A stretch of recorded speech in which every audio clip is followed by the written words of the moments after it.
Since putting out my first record, I experimented a lot with new writers, with new, I guess, taking new approaches to the writing process. But I kind of, through that process, came full circle and ended up writing this record essentially the same way I wrote the first record, with the same three or four people. And I think I learned a lot through some of that experimentation, and I realized that this is how I can be most effective, is to approach it the way I approached that first record.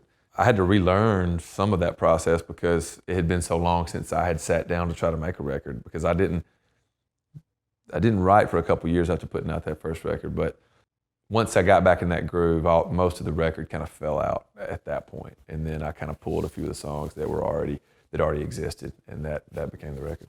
The reason that it took so long for me to get a record out was because I had a lot more going on in my life than I had prior to putting out my first record.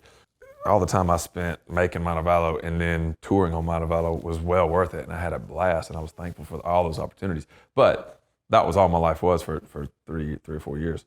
So because of that, and because I didn't immediately start writing after putting out my record when I was touring, it took a little time to get going again and get the new record finished. I didn't really have a clear, well-defined message before I started writing the songs for the record. So I didn't want to start pulling from older songs or piece together a record from songs that had been written at different times in my life. So I kind of decided that I was going to write this record within a 12-month period. Those were the songs that came from 12 months of writing. You know, I ended up with more songs than ended up on the record, but those were the ones that really, I feel like, captured that year.